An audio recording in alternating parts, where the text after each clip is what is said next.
Yo, chat with a chat. It's good chat. We're watching FNC as a Globals Day win today right now. Let's go chat. Let's go chat. Let's go. Bro, I had some issues in my last two streams, so I deleted them. But if you were there watching live, I had some technical difficulties. Like my camera stopped working and my mic stopped working. But I think that might be fixed now. Who knows? But let me check.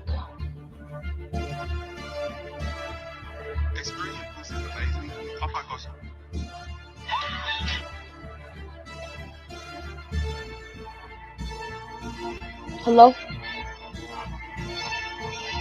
Hello?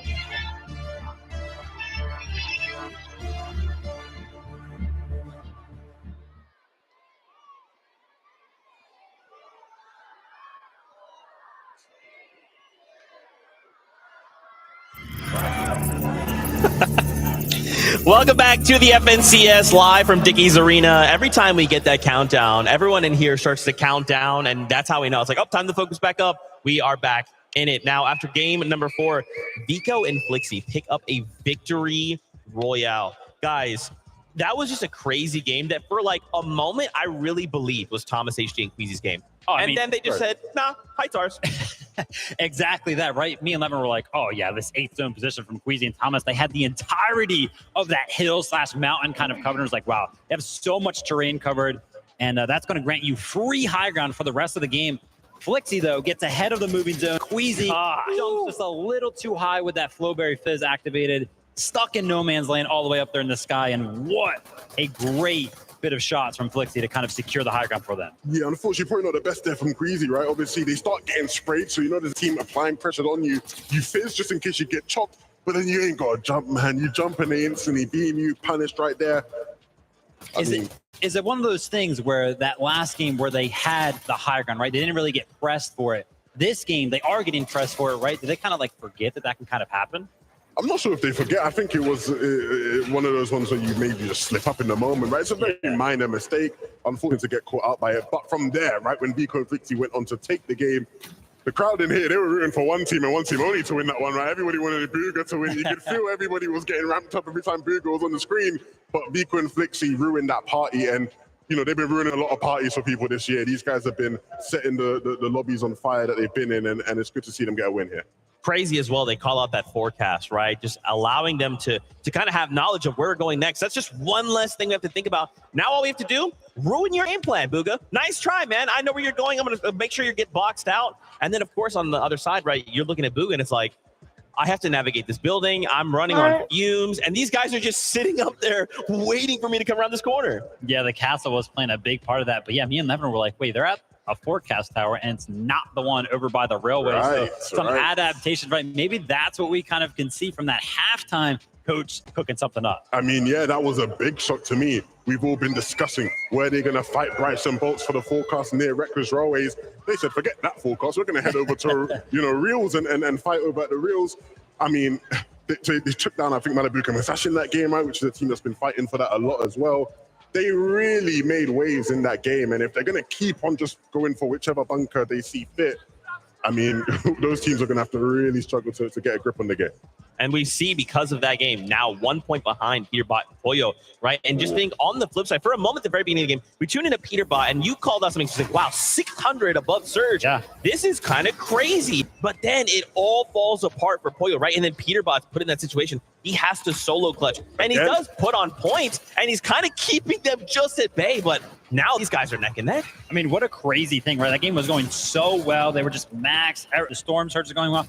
I myself have no idea where Acorn and Cold came from. The decisions to just land on a duo right there is an incredible one by Acorn and Cold. Worked out for them. They picked up Pollo right there, and 5th place for that duo, actually. Yeah, not too bad at all. I mean, I'm looking at those two teams at the top, and when everybody was looking at, is this the new formula to have two amazing fraggers with each other? When Vico and Flixie joined forces, everyone said, are they trying to replicate that dynamic? Are they the EU, Peterbot and Pollo? Even, Vico's acknowledged those comparisons himself. He said, hey, look, we still got a bit more to do to get to that level. But right now at the Global Championships here, 1 point between them, they're clearly at that level, it seems. just a crazy situation to look at. And of course, I wanted to highlight Bugha taking it there to placement, right? They only did manage to pick up the 2 eliminations, but they take it to that second place. That's a bunch of placement points. Something about Bugha, right? And this usually happens on a seasonal basis where it's like the start of a new season is usually kind of slow from when it comes down to tournaments and everything like that. But then whenever it comes down to the actual FNCS, which of course happens towards the end of the season, he always picks it up, I swear. And I would love to kind of see that trend over the course of these 12 games. Have that happen at the Global Championships. A slow start so far. Let's pick it up. I mean, again, really unlucky at the end there, right? With the way the zones pulled through Castle Doom. Yeah. I think my biggest critique of Bugha over the last sort of year or so has been he's really great at just being able to get his team into the top 10 consistently, right? But when it comes to win condition, putting his team in a position to actually win the games, sometimes it's felt a bit lackluster. In that game, though, it was excellent, right? The way they came low. And again, if it wasn't for a bit of unlucky zone pulling, they might have a chance to actually really win that game from Vico and Flixie. So really impressive from Bugha. Absolutely. Guys, I want to talk so much more, but we got to get back into the action. Game number 5 is upon us. So, Monster Face, the best taco. Take it away. Yeah, I got to say, I think that went totally different than what I expected. Obviously, given that Peterbot and Boyo fell early, now we have 4 teams in the race that are really close. What really got me, though, Monster, was hearing the way that the Dickies Arena just erupted the moment that Peterbot actually went down and Peterbot and Boyo were full-on eliminated. It's crazy to think that they're actually trying to battle against all the odds here. Yeah, like I said before, it's everyone against everyone here. Match 5 is ready.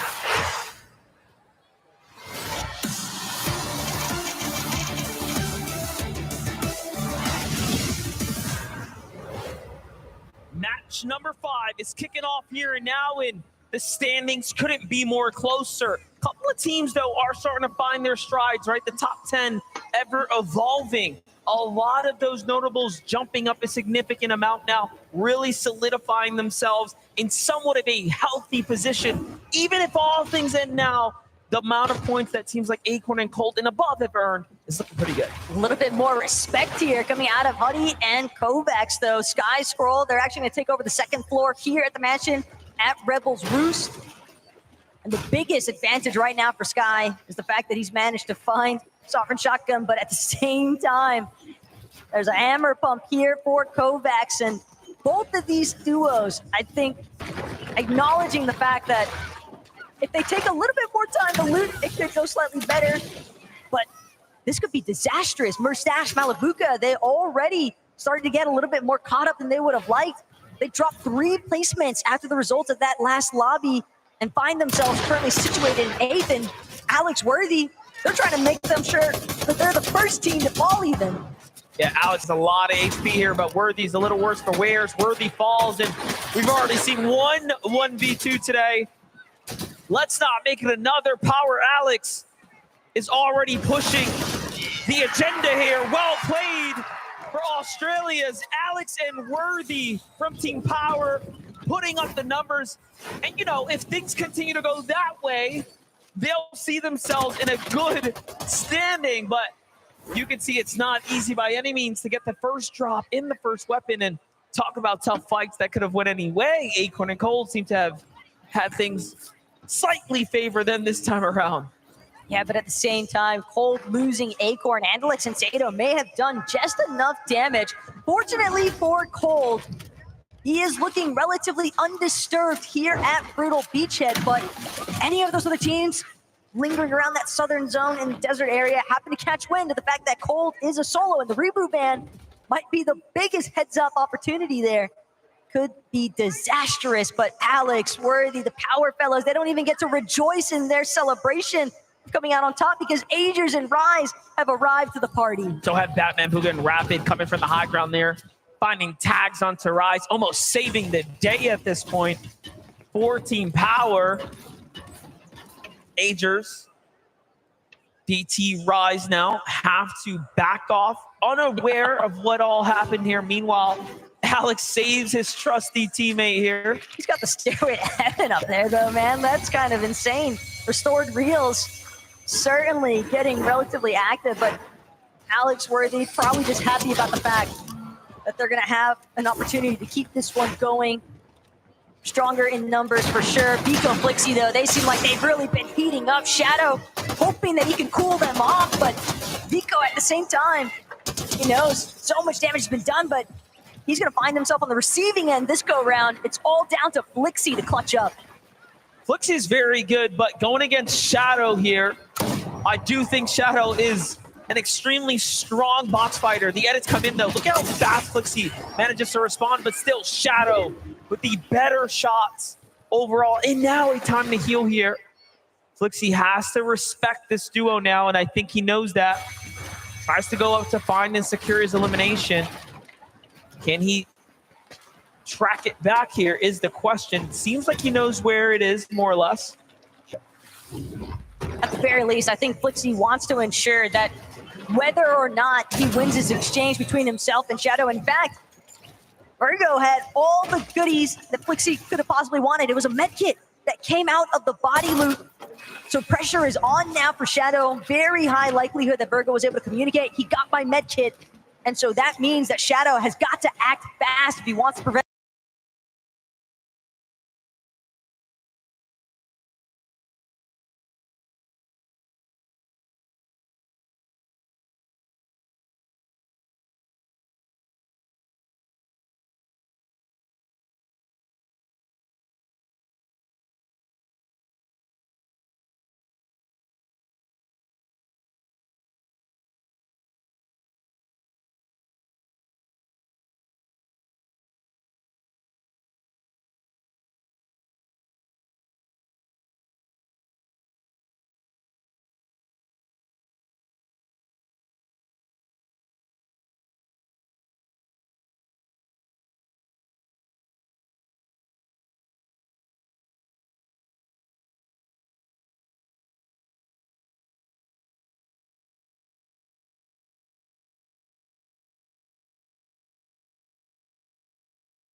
Trying to see if he can save his own life. Here's what I'm gonna Almost do. put through a full edit course right there. Victor V at 3 eliminations right now. Flexing how good of a player he really is. Don't let his face fool you. He has experience under his belt. Chat. Clearly better on the standings at the moment, but not by much. It's a point separating them now as these 3 eliminations have really jumped them up. And look, it's all for everything, right? They have the card that they need for the rest of the Storms here. Chap has to just back off at this point. Otherwise, he'll start to lose his tournament opportunity here. Game 5 being very late into the day. These are the last chances to set yourselves up with points here. So you got to put your ego aside. Well, you say Chap might need to back up, but with the way that Rise and Agers are closing in, paper sure, he's going to confirm that forecast for himself and Victor V. But at the same time, if they're not careful on the disembark from the forecast tower, Flaming Boost Tube could pose some issues. It seems like Rise and Agers were setting up in a position to try and protect it, try and maybe get a knock-on elimination for any teams looking to take it. Now, all things considering, the point gap between 6 to top 20 is very, very close. Things start to jump up towards the top 5, so even a team like Paper and Victor V have a lot of opportunity here to really ramp up. Meanwhile, Thomas HD just giving us a show, showing us what he could do with that Monarch pistol. He does it without the scope this time around, so all the more impressive. That makes me sick to my stomach watching Thomas AD use any sort of sniper-esque weapon, you know, even though it's the Monarch pistol at the same time. He's just so pinpoint accurate. It's ridiculous, but Batman Bugha, Rapid, they're trying to get a little bit of an uprisal here. Rapid, he's got visuals in his sights. Beautiful right side peek. Perfect moment to open up. But visuals immediately looking to retreat. And he's going to go side by side, hip to hip one more time with his duo. Great tag there for Rapid to set them up. A big 108, but Visuals climbs his way back into a fighting stance here. Clearly, they're not content for fighting for this position here of the bunker. They back off. Bugha and Aviv, we get the early update with them for the first time to really see what is unfolding for Bugha. No shotgun. Oh, wait, yeah, he does. Got a little loadout going on here. Aviv as well in the move right now. It's a nice rotation so far off the launch pad for the peak of that mountain, but the main difference that I've noticed in Bugha and Aviv's game in comparison to what we saw, for example, coming from NA Major 3, typically they like to be aggressive towards the team that is landing on Piney Lane, but that has not been an option for them this game because Toyota and Wally, they're just not willing to take that exchange. They're bailing, they're getting their loot and immediately looking to rotate out, so it's not really leaving Bugha and Aviv anyone left nearby. They're having to forcibly create these storm surge situations, and it's not easy to acquire those tags by any means. You miss one shot, that could be the difference between above or below that damage threshold. That is true, and speaking about big differences, Peterbot and Boyo just got their hands in on that bunker. Let's not forget the bunker will give you access to that modification bench to change your weapons, right? To get yourself nice and comfortable. And now that they have that, they'll likely be looking for the Rift Island to go ahead and take a fight. Meanwhile, 8 Splitsy and Ovation Vico back in the game, as healthy as ever when things were almost fading away for a moment there here in game number 5. But they're in first place, they're in the lead, and they're looking pretty situated now. And they're going straight back to home base. Little do they know, though, King Phaser could be a very problematic circumstance, depending on the approach there for Vico and Flixie, but still inside, deep the storm. Muzz and Epic Whale. Decent amount of material count, though, but it looks like Muzz is going to have to lose at least one of these medkits along the way, fully intending to just locate what he can inside of the bunker, maybe even make use of that weapon mods bench. Back on over to the other draw spot, though, with Vico and Flixie here. It's the landing home. Let's see it, though. King and Phaser playing the low ground right now instead of opting for a little bit of a stronger position. So I'm almost calling bait here, but given his stance, all of a sudden, yeah, things switch around really quickly here. King looking for an opportunity, but no.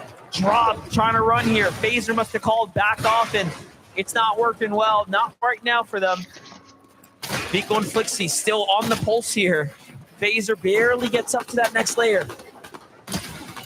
Every shot that Vico lands, it's almost like he's directly telling whoever he's up against, scram. But at the same time, where can King and Phaser actually run to? They are trapped. Vico and Flixie, no reckless railways like the back of their hands. Yes, sir. Yes, sir. I'm aware that It's King still and Phaser, alive, they're isn't bound he? to have good knowledge as well of the POI, but to the same extent as Flixie and Vico, one of the main takeaways that I got from last night listening to Vico in the player room was him saying, nobody plays reckless railways right. We are the only ones that understand this POI, and when somebody is that confident in their knowledge, that's a serious threat. Yeah, you saw he had every angle. He knew where to cut them off, basically within the building, the structure, and they knew better than to push into the railway itself, given all the cover that's there. So happy with the damage. Meanwhile, Clix and Vino, though, on the move here. Again, no strangers to the storm here. We saw them double back after going north to try to find some tags. Now they're looping their way, again, south and then into the new zone. Everything's starting to piece together. Meanwhile, the standings, one of our top 10 teams are down. Just for that update there, Malabuka and Merstache is that team. Look at this, though. Swizzy, Jacko, from a dub into a fight here, landing on Visuals and Braids now. Looking for the big shot. Didn't quite get the maximum damage, but still gets to finish off Visuals there. And all that material, they are right back into it. The most important part as well for Swizzy and Yapko is that time to elimination was so fast. It's not going to give a real opportunity for, say, somebody like Yuma in the distance to actually have a chance to play catch-up, look to third-party opportunity, because it appears as though Yuma might even be in that solo situation. And when that's the case, you're always hoping that you can kind of just stumble upon an engagement already taking place, maybe get some shots in that might allow you an opportunity to go for a little bit of siphon materials, a knock, elimination, points, placements is really what everybody is after right now. Thomas HD and Queasy, damage numbers looking phenomenal right now. I don't think there's anyone beating them in the game here at this given moment. Moving around, though. This is the Mount Olympus, right? Home of Quanti and Gone. Should very likely be up top somewhere. Look at this. You got Janice here. You have Kramsu. A lot of the Brazilian teams there. Persa and Ed. A little bit of a giggle because if the one surge base wasn't enough, Trulex and Chicho have evolved yet again into maintaining two separate surge bases even. Meanwhile, Aviv Buga tangled up a little bit here right now with Swizzy, but we've seen Swizzy perform already once today, MDF. 1 versus 2, and this time he still got his duo with them, but most importantly still, Aviv Buga, they're trying to do what they can to break through some of these builds, but they're just going to find themselves cut off. They're not able to actually cross the gap just yet because Buga also needed ample opportunity to make sure that he could regenerate his shields off of what heals they have left, but that's going to be more than enough room for Yapko and Swizzy to just full on disengage. Buga and Aviv don't chase either. They just let them go. So it's telling. It shows us that they want another one of those end games. They need another one of those end games, and they can't toss it away. It's a chance for them to go ahead and do just that. But they do need more damage. But talk about that. It seems like Swizzy rotates right into Bryce and Bolt. So not too much longer do they fall. But Peterbot and Pollo, the Rift Island, we already know. They hit the mod bench, they're set up, and then straight to the Rift Island every single time here. And now Shari is solo. Storm Surge going to be giving them a big, big problem here in the coming moments. The worst part is knowing that it's Peterbot and Pollo. Every time that reveal medallion goes off, it's every 50 seconds, by the way. And again, teams are marked, players are marked for 15 seconds after the fact. That is so much information, and in the hands of somebody like Peterbot and Pollo, it can be devastating for the rest of the lobby, but Cherry, he's managed to find an isolation moment. Worthy trying to do what he can, but the storm might take him out as is. Instead, Cherry diverts his attention to another Oshi player, and he is going to find Damo in the mix. A couple of knocks, a couple of eliminations. Couldn't have come at a more perfect time. Look at this, though, the setup from Aviv and Buga after rotating. They find Swizzy again, so Swizzy was knocked, picked up, and then ultimately falls back to the hands of Aviv here. You can see, yes, 2 eliminations. So starting to really heat up now. Buga and Aviv come to the late half of the tournament. Wait a second, though. Storm Surge is active now. Damage is starting to add up here. Even with that elimination there, they will need a single tag. These are the chances, and when you miss them, it does end up catching up to you. Down goes Buga to the Surge. The next tag will take down Aviv, and you know it's over. It's a tough break.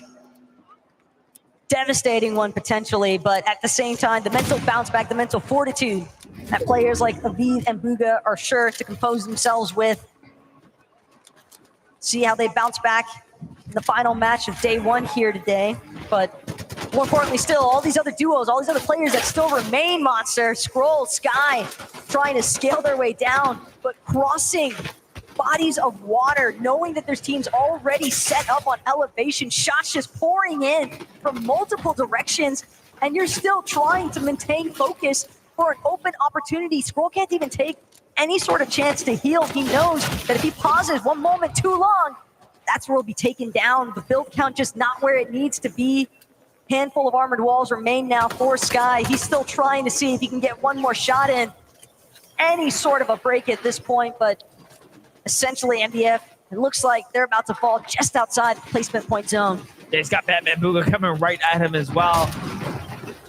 Doesn't quite find a chance to find the tag there. Someone else snipes the elimination there too, and all focus starts to aim towards him, but 46 above here doesn't hold on long, and he just gets melted right out of the game. Meanwhile, Reet and Ritual are down. Rapid and Batman Booga don't survive the rotate, as you saw there, and so much of the immediate competition, our bubble teams are falling.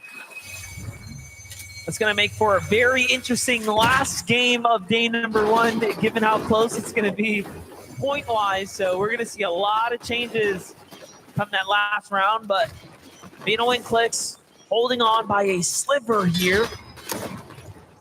This is too close for comfort, though. Clicks and Veno have practically no space to work with. They've got 2 separate teams underneath them. Their only saving grace being the fact that Peterbot Koyo nearby, getting those mark indications from that reveal medallion. That's going to be enough for them to emphasize focus onto Reason's box. But again, Acorn, Cold, directly underneath where Clicks and Veno are currently at, and they are looking to be in a much more situated position here.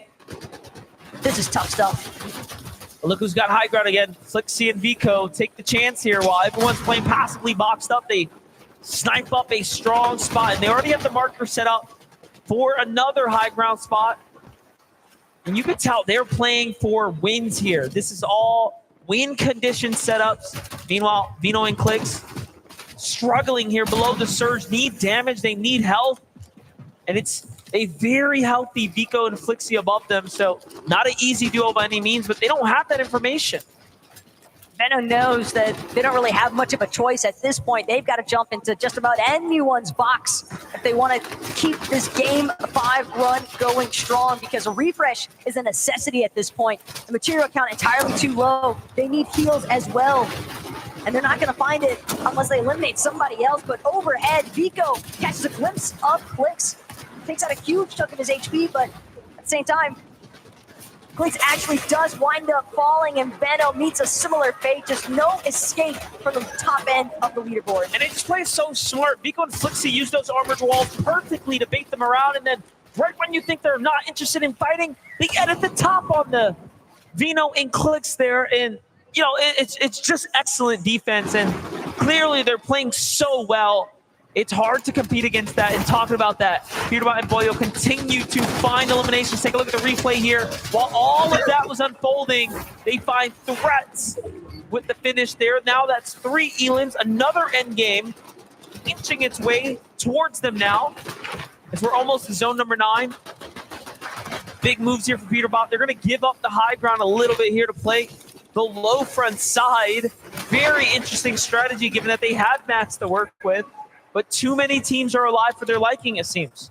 Also, the natural elevation possibly working against their favor for the time being. They don't want to get caught off guard, much of a similar fashion the way they've been catching other teams off notice. But Thomas HD, Queasy, they can see all these teams sliding down the mountain face. Trapsu and Clone doing what they can to survive. Similar circumstance there for Cooper, as Peterbot and Boyo continue to pressure against his walls. But just behind, Peterbot saw Victor V and Paper as well. Could be some big fights taking place soon in the low ground. Let's not forget Kovacs and Huddy were taken out in the drop last game. They were in 4th coming into that round before slipping down the standings now, showing us just how consistent they really are, coming right back into things. Meanwhile, Queasy pushing their way through. Down goes Cooper, looking for the finish. He'll get it. Kanata forced to run up to another layer here. And they might not be in a spot to win the game just yet, but they are racking up a lot of points now once again, coming into the final rounds here for day number 1. Chicho and Trulex, another end game for them as well. Teams just showing their stride. It's very clear who's had good performances here today. Acorn and Cole get chopped out by Flixie and Vico. They are just the talk of the town right now. Vico, Flixie, Peterbot, Pollo, they just seemingly operate at a different level altogether currently, and everybody else just trying to play catch up. Chicho, Trulex, they caught wind of Epic Well, but Epic Well doing what he can. It's an even exchange down to just Trulex versus Muzz, but the question is, will he even manage to find that? Instead, Kovacs gonna opt to play the medkit. It's all down to just placement opportunity at this point. And then you have Pollo and Peterbot still alive right now, still kicking here. This is the only competition besides Acorn and Cold who can obviously rack up enough points to give everyone a run for their money. Bryce and Bolt are setting up for the high ground win while Pollo, Peterbot, Vico, Flixie are fighting for eliminations closer to the low ground now. And they might just clash here in the moments to come as they're standing on opposite ends of the low ground position here. Pollo pressuring everyone nearby. Flixie down, Vico down as well. To the hands of the teams on the other side as well. And look at this, the low ground spot for Peterbot and Pollo, just so content, but now they're looking for high ground. But the real winners of that exchange, Queasy, Thomas, Vico, Flixie, they all eliminate each other, so now it's just up to Pollo and Peterbot to see what they can do. Bolt and Bryce, though, firm grasp of the high ground, doing what they can to just try and shred through the players underneath. Dukes scrambling, barely managing to throw up some wood above his head, keep him safe for the time being. But at the same time, Peterbot and Pollo, they are titans on this low ground currently. So Peterbot has to get an elimination here and then go for high ground if he wants to do something, but these teams are not making it easy. Meanwhile, Watts and Pings are getting active for the low ground, though the shots are coming in. Peterbot and Pollo find the first few, and there's still points to be earned here, and Pollo wants them all. It's going to make a huge, huge difference here. Secures the material count as well. That's going to set Peterbot up for just enough. Bolt and Bryce have been here before. Bryce specifically has won games in person on land. I called it before. This is the team that you have to look out for. They are so talented. However, Peterbot and Pollo just, I mean, they've been ahead of the pack so far. But Peterbot and Pollo, they got the most recent refreshes. Granted, everyone's building, everyone's burning through it, but Pollo strikes first. Bryce is going to fall. Peterbot understanding it's all down to Bolts to try and clutch this one up, but it's Peterbot and Pollo after all. Bolts has been here, though. He knows what to do. Don't give him a chance to heal. You have to fight back. Armored walls come out. They have a little bit more map, but Peterbot has too much to work with. Another armored wall. Bolts has an angle. Can he get it? No! Peterbot won't drop it twice. Peterbot and Pollo strike yet again on the day. Match number 5, and the victory royale belongs to them. First place continuing to extend itself, and that is the real difference maker here today, MDF. We can see our big winners on the screen right now, and Adam's there. Would you please, Fort Worth, make some noise again for Peterbot and Pollo! Oh, do you know what? I love those moments because this crowd wanted that to happen. Pollo, the Flowbury push there. You guys were low ground, you pushed on through. Talk us through the moment there and when you make that call and how that happens between you guys. Yeah, I think it was the zone pulled back, so we had like all builds to use to go up, and I was able to get like a good angle to kill one. Elimination-wise as well, you guys are consistent there. Standings as well. Peterbot, how would exactly, I'm sure there's so many aspiring Fortnite players here as well.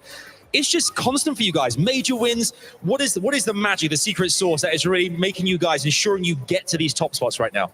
I'm not gonna lie, we have the Mythic every season, you know what I'm saying? And me with the Mythic, I'm just unstoppable, you know what I'm saying? I get so many eliminations and stuff, so yeah. Dangerous out there. As well, I'm going to talk about there being this experience right now because you guys have been consistent. We're going to see, I'm sure, a lot more over the course of this weekend. Pollo, what's it been like for you as well? You feel the crowd. One more time, Fort Worth. Let them hear you guys. It's for you, buddy.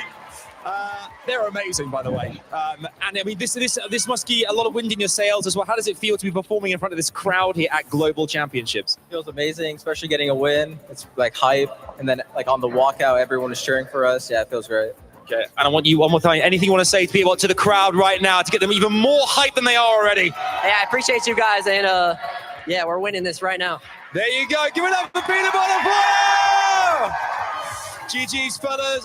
Again, lots more to get excited about here. These guys crushed it. I'm sure they'll continue to do so. Lots more games to go, though. One more left today. After the break, it's coming your way. Do not go anywhere. We'll see you in a sec.